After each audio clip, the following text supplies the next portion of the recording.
Quite simply, one of the things that us surgeons get taught is that we're not always right, but we're never in doubt.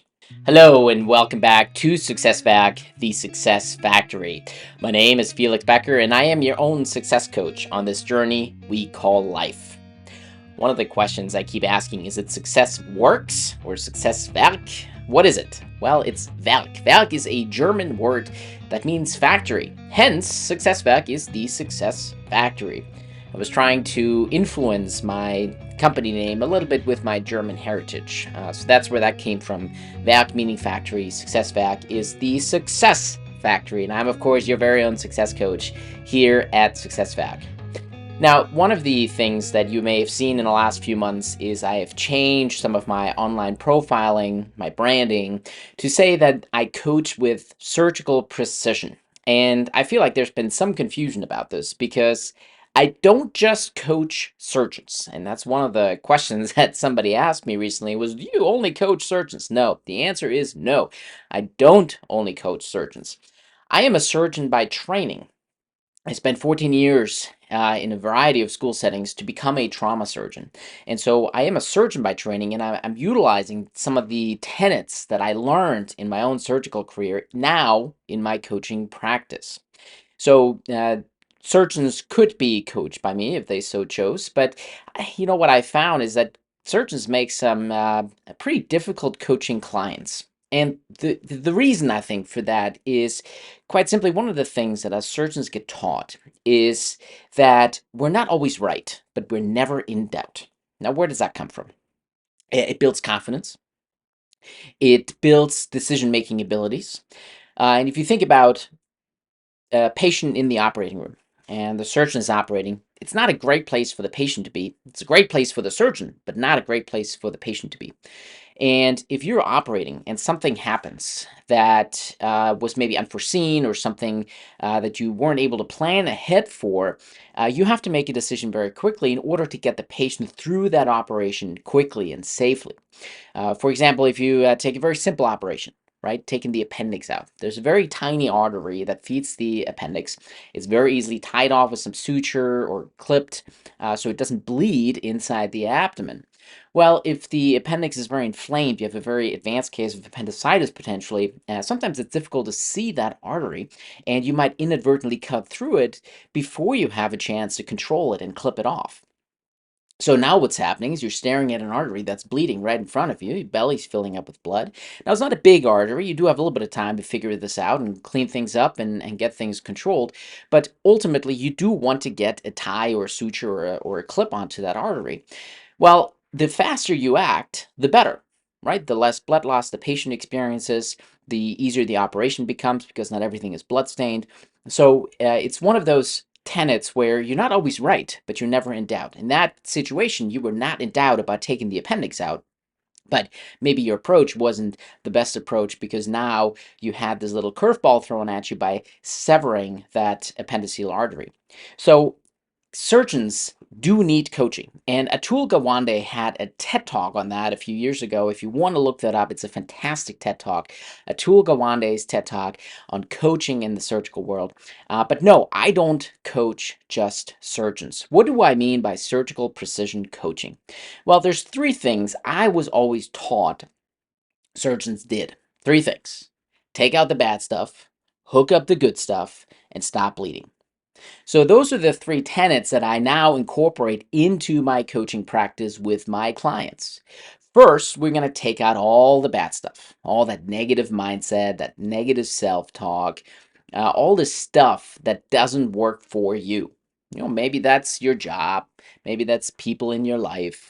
But it's the big thing here is on that negative mindsets. We have to get rid of that. We just have to take that out. All the thoughts that you cannot do something have to go, right? That's all the bullshit I'm saying. We're going to cut out of your life.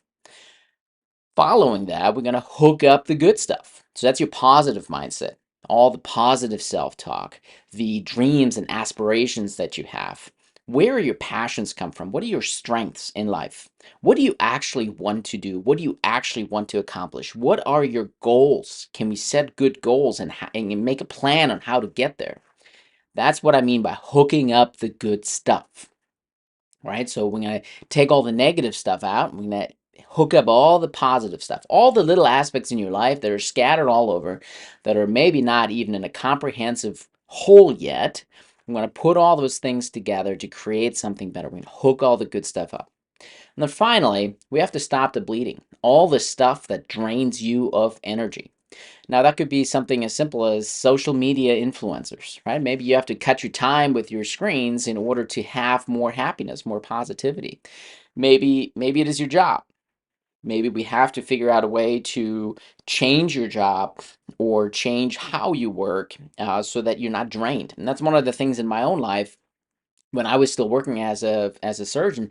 I was so drained because my job did not provide me with any meaning or fulfillment.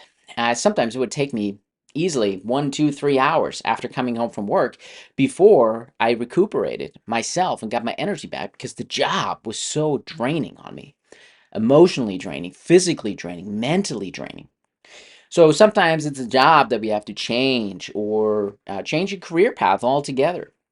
Sometimes it's people in our lives. Maybe the friends that you're always hanging out with at the bar that are perfectly happy just chugging a beer after work and not doing much anything else beyond that. Well, those are people not going to positively influence your life, right? They're going to drain you of opportunities. If you instead surround yourself with people who are in a growth mindset, who want to change the world, who are driven, who are passionate, well, guess what? You are going to be in that growth mindset too. And you're going to, be infected by that passion, that drive to do something better, to be different, to create something, to change the world. So we have to stop the bleed, right? All the stuff that drains you of energy, that takes all the juice out of you, that really makes you miserable. So that's really what I mean by coaching with surgical precision. We're going to get to know who you are. We're going to get to know what drives you, where your passions are, what your strengths are, figuring out your true goals, your true aspirations, your true desires for what you are trying to achieve in this lifetime.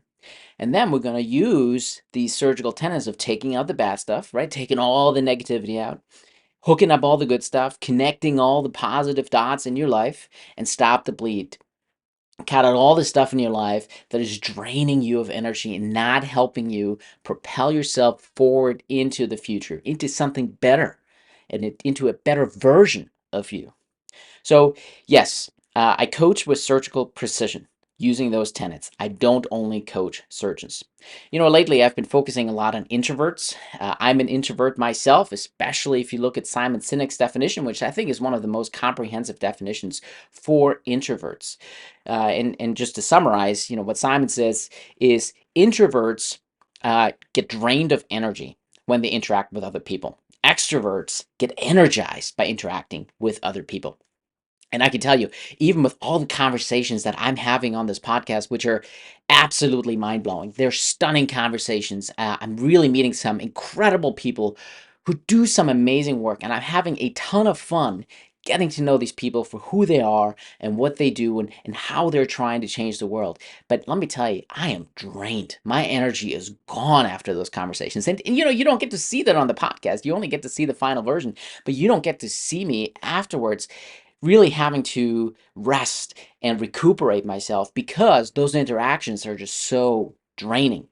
And I'm still able to have these conversations. I mean, sometimes I have 1 or 2 podcast recordings scheduled a day, plus additional Zoom meetings where I'm meeting new people, some of which will end up on the podcast, some of which don't. They're just networking opportunities that I'm participating in.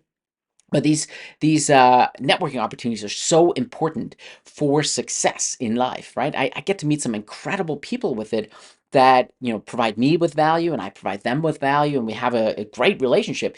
But it is draining, and so I have come to find some solutions in my own life that I want to share with you. If you too are an introvert and you're struggling with that social engagement, well, let me help you out.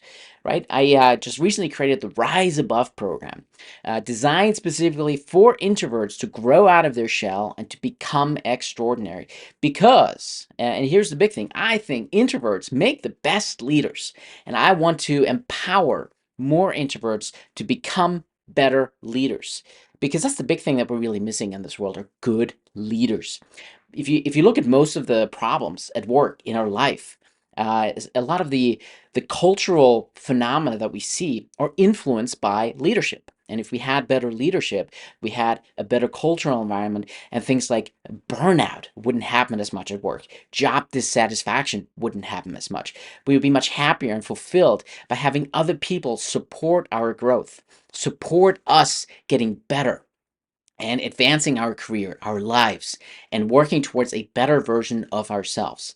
But that all comes from the cultural environment we find ourselves in, right? That networking piece, the people we surround ourselves with, and their mindsets and their attitudes and the way they approach life are influenced by their own leaders. So if we have better leadership across the board, well, then our cultural environment will be better and our own individual lives would be better.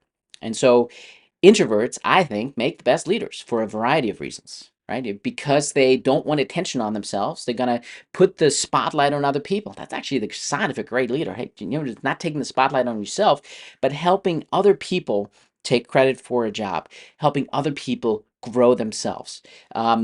The other aspect of that is because you don't want attention on yourself as an introvert, you're more introspective, you have more thought out conclusions to any given question because you want the plan to not fail, which also helps ultimately with the success of the people you surround yourself with.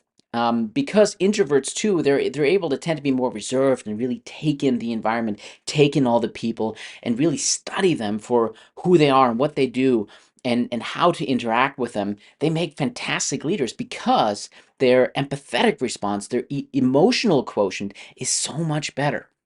And so I want to empower more introverts to become better leaders through the Rise Above program, which I've codenamed Perseus. So what is Rise Above? Well, the RISE is an acronym. It stands for Recognize Your Own Strengths. Then we have to ignite your confidence. Finally, we have to share your powers through leadership. And then the last step, and this is the hardest, which is also why it is the hardest, is engage with others through networking, because networking really is so key to our success. If we don't have the right people in our circles, well, then we can't expect the right answers. We can't expect us to be supported the right way through the path that we want to create for ourselves. So that's what Rise Above does. It helps you break through that shell and become an extraordinary leader, even as an introvert. If you want to know about that, please reach out to me, DM me. I'm most active on LinkedIn, but you can find links to all my socials at brokesurgeon.com. Contact me. Let's have a little chat and figure out what you need in order to rise above. Really, that's all I have for you today. I wanted to share with you my approach to surgical precision coaching, what that means for you potentially as a coaching client, because I don't want you to think that I only coach surgeons. I do have some programs specifically designed for healthcare professionals, but that is really not the main focus of my coaching practice at this point. It is a group of people that I come from. I still speak that language. I'm still a physician. But I coach with surgical precision because of my training to become a surgeon in my previous career. So that's all I got for you. Thanks for checking in. Thanks for listening to this episode, watching it on YouTube if you are. If you like this stuff, please like, share, subscribe, rate and review, all that stuff, because it helps me reach a larger audience. It helps me reach more people, especially if you share this stuff with other people and more people get to listen in and they get the value out of this and they get to listen to the stuff that can help them. Because at the end of the day, the more people we can reach, the more people we can help. And so that's my ask to you. Please share this with someone who might benefit. Until next time, unleash your genius.